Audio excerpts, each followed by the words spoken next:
Chicago in the spring of 1924 wore a new kind of fear, a cold slickness on the skin beneath the May sun. The city, a roaring beast of industry and illicit gin, had been startled into a rare, unified silence by a single act. A boy was dead, not in a gangland ambush or a factory accident, but taken from a quiet, tree-lined street in the affluent Kenwood neighborhood, his small body discarded in a distant culvert. Bobby Franks, 14 years old, had become a cipher for the city's deepest dread. This was not a crime of passion or poverty. It was a violation of the very order that held the world together. The newspapers screamed, parents clutched their children tighter, and a palpable panic, sharp as a switchblade, cut through the usual civic noise. The police scrambled, but their confusion was profound. There was no motive, no ransom successfully collected, no clear enemy. It was, in the most terrifying sense, perfect. In the hushed libraries and manicured quadrangles of the University of Chicago, two students observed the chaos with a detached, clinical interest. Nathan Leopold, just 18, possessed a mind that cataloged the world with terrifying precision, his intellect a sharp, cold tool. He spoke a dozen languages, could debate philosophical abstractions for hours, and found his only genuine solace in the meticulous study of birds, creatures he could classify and understand. His companion, Richard Loeb, was his perfect complement. Handsome, charismatic, and effortlessly charming, his smile a weapon that disarmed all suspicion. Loeb devoured crime novels not as fantasies, but as textbooks, analyzing plots for their structural flaws. Together, they formed a closed circuit of arrogance, two brilliant sons of immense privilege who believed the rules of man were beneath them. They had absorbed the philosophy of Friedrich Nietzsche not as academic theory, but as a personal manifesto. The concept of the Übermensch, the Superman who stood beyond conventional morality, who created his own values, became the cornerstone of their shared reality. They were, they assured each other, such beings. Their wealth insulated them, their intellects elevated them, and the mundane concerns of conscience were for the herd. The murder, they would later confess, was conceived as the ultimate intellectual exercise, a demonstration of their superiority. Could they commit the perfect crime, not for gain, but simply to prove they could? To feel the thrilling power of holding life and death in their hands, like gods playing a cruel game. The question hung in the air of their privileged world, a dark and silent pact. As the city wept and raged for Bobby Franks, the architects of its nightmare sat calmly in their studies, already believing themselves untouchable, their crime a flawless work of art. The central haunting question was not yet who, but why. Why would they do it? The answer lay not in the streets of a panicked Chicago, but in the profound, echoing emptiness at the core of two young men who had mistaken brilliance for wisdom, and privilege for a license to destroy. The blueprint for their atrocity was drafted in the hothouse of their own exceptionalism, a partnership forged in intellectual arrogance and emotional vacancy. Nathan Leopold's world was one of obsessive order. His room housed meticulously labeled bird specimens, his diaries filled with precise Latin classifications and detailed migration patterns. For him, ornithology was more than a hobby. It was a refuge from human unpredictability, a domain where everything could be named, cataloged, and controlled. His mind, frighteningly prodigious, raced through languages and legal codes, yet it was a cold engine, devoid of empathy's warming spark. He found his missing component in Richard Loeb. Loeb was Leopold's radiant, dangerous mirror. Where Leopold was awkward and intense, Loeb was effortlessly graceful, his charm a smooth veneer over a profound nihilism. He consumed detective fiction by the shelf, dissecting narratives not for their morality, but for their mechanical flaws, studying the mistakes of fictional criminals to avoid them in reality. Crime, to Loeb, was the ultimate intellectual sport, the only pursuit worthy of a superior mind bored by conventional achievement. Their relationship deepened into a codependent pact. Leopold, socially isolated, was mesmerized by Loeb's glamour and daring. Loeb, in turn, fed on Leopold's unwavering admiration and his logistical, legalistic mind. Together, they constructed a shared fantasy of invincibility. Their belief in their own superiority calcified into a shared religion. Nietzsche's Superman was not a metaphor but a description. They were, they agreed, beyond good and evil, free to author their own moral code. Ordinary people were mere automatons, their lives holding no more intrinsic value than the insects Leopold pinned to his boards. This philosophical vanity provided the fertile ground for their plan. The concept of the thrill kill emerged not from a burst of passion, but from a calculated desire to experience the ultimate transgression. Murder would be the definitive proof of their freedom, the ultimate sensation for jaded palates. It would be, as Loeb framed it, their masterpiece. Preparations were meticulous, a dark parody of academic rigor. Leopold's legal knowledge guided them in crafting a false ransom scheme to misdirect police. They typed the ransom note in advance on a stolen typewriter. They purchased ropes, a chisel to be used as the murder weapon, and hydrochloric acid to disfigure the body. They rented a car under an alias, a dark blue Willys night, and meticulously scouted locations across Chicago and into Michigan for the abduction and disposal. Every detail was debated, every contingency analyzed. This was their thesis project, and failure was an intellectual embarrassment, not a moral catastrophe. The selection of a victim was a final, chilling piece of logistics. He needed to be accessible, unsuspecting, and from a wealthy family to support the ransom narrative. Bobby Franks, a neighbor and distant cousin of Loeb's, fit all criteria. He was known to them, likely to enter their rented car without a struggle. His individual personality, his hopes, his humanity were irrelevant data points. He was simply the optimal subject for their experiment. On the afternoon of May 21, 1924, their planning transitioned into action. As Leopold drove the Willys night, Loeb, with his easy smile, lured Bobby into the car's plush interior. The architects had finished their designs. Now they would commence the construction of their perfect crime, believing utterly that the blueprint guaranteed their immunity, that their intellects had erected an impenetrable fortress around their deed. Perfection, they would learn, was a brittle concept. Their meticulously drafted blueprint began to fissure within hours.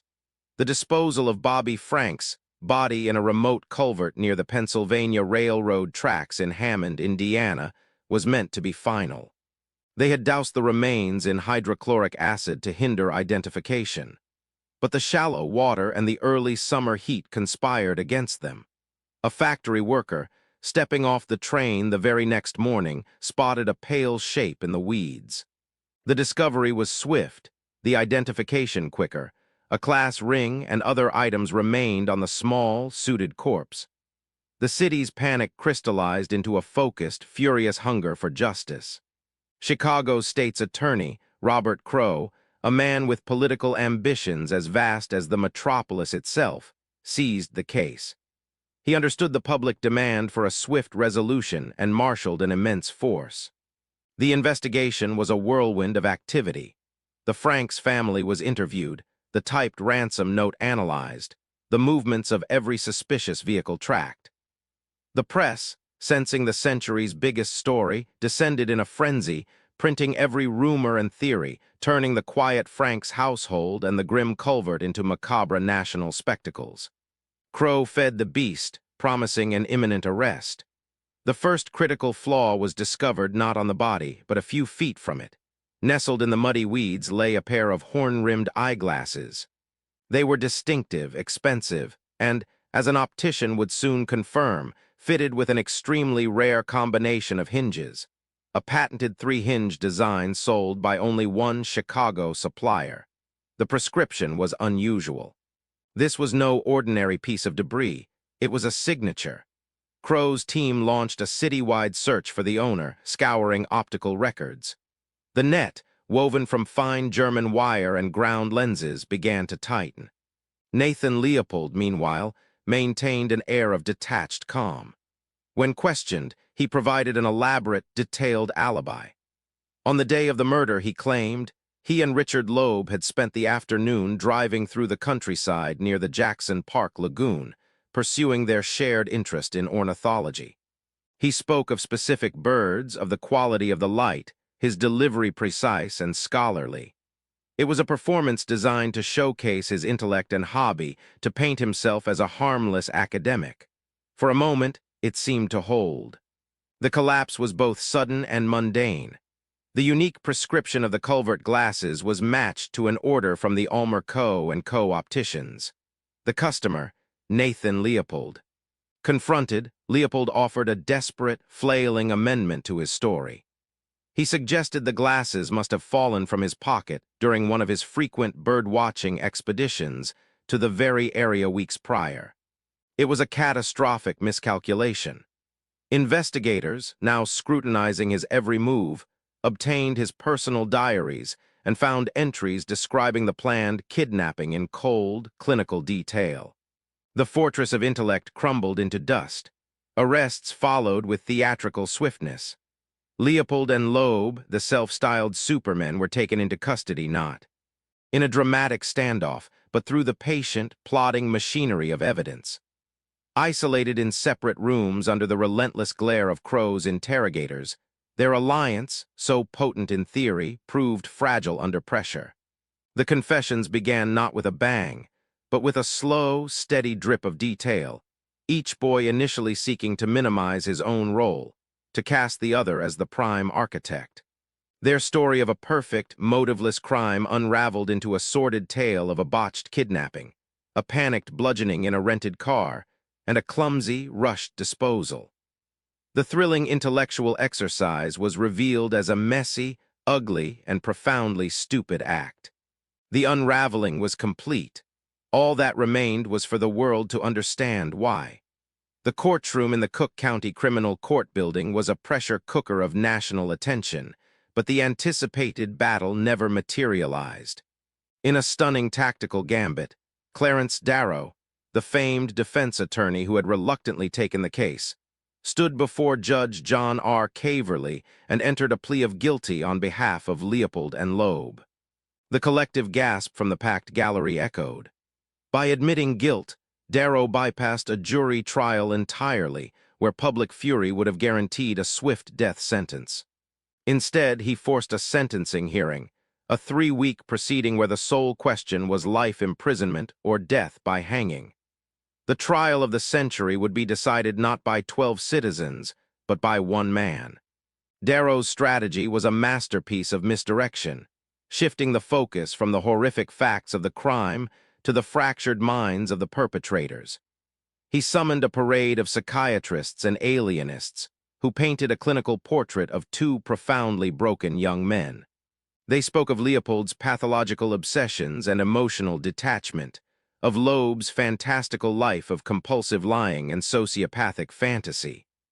The defense framed the murder not as an act of evil, but as a tragic, inevitable product of neurological malady and philosophical poisoning, a perfect storm of wealth, intellect, and warped upbringing. The prosecution, led by Robert Crow, fought back with visceral fury, brandishing the chisel and the ransom note, demanding the rope as the only just answer for Bobby Franks. The climax came not with evidence, but with eloquence.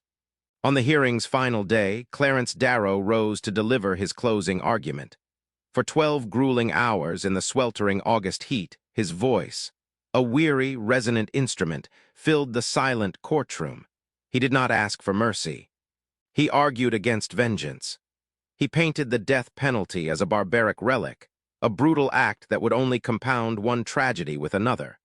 He dissected the boys' lives with a surgeon's precision, detailing their psychological maladies, their emotional voids, the diseased minds that led them to believe their own monstrous fiction. He spoke of youth, of potential warped by privilege and poisonous ideas, pleading not for the defendants, but for humanity itself to choose understanding over retribution. By the time he finished, his suit soaked with sweat, he had transformed the narrative from a simple crime into a profound meditation on justice, responsibility, and the dark potential of the human mind.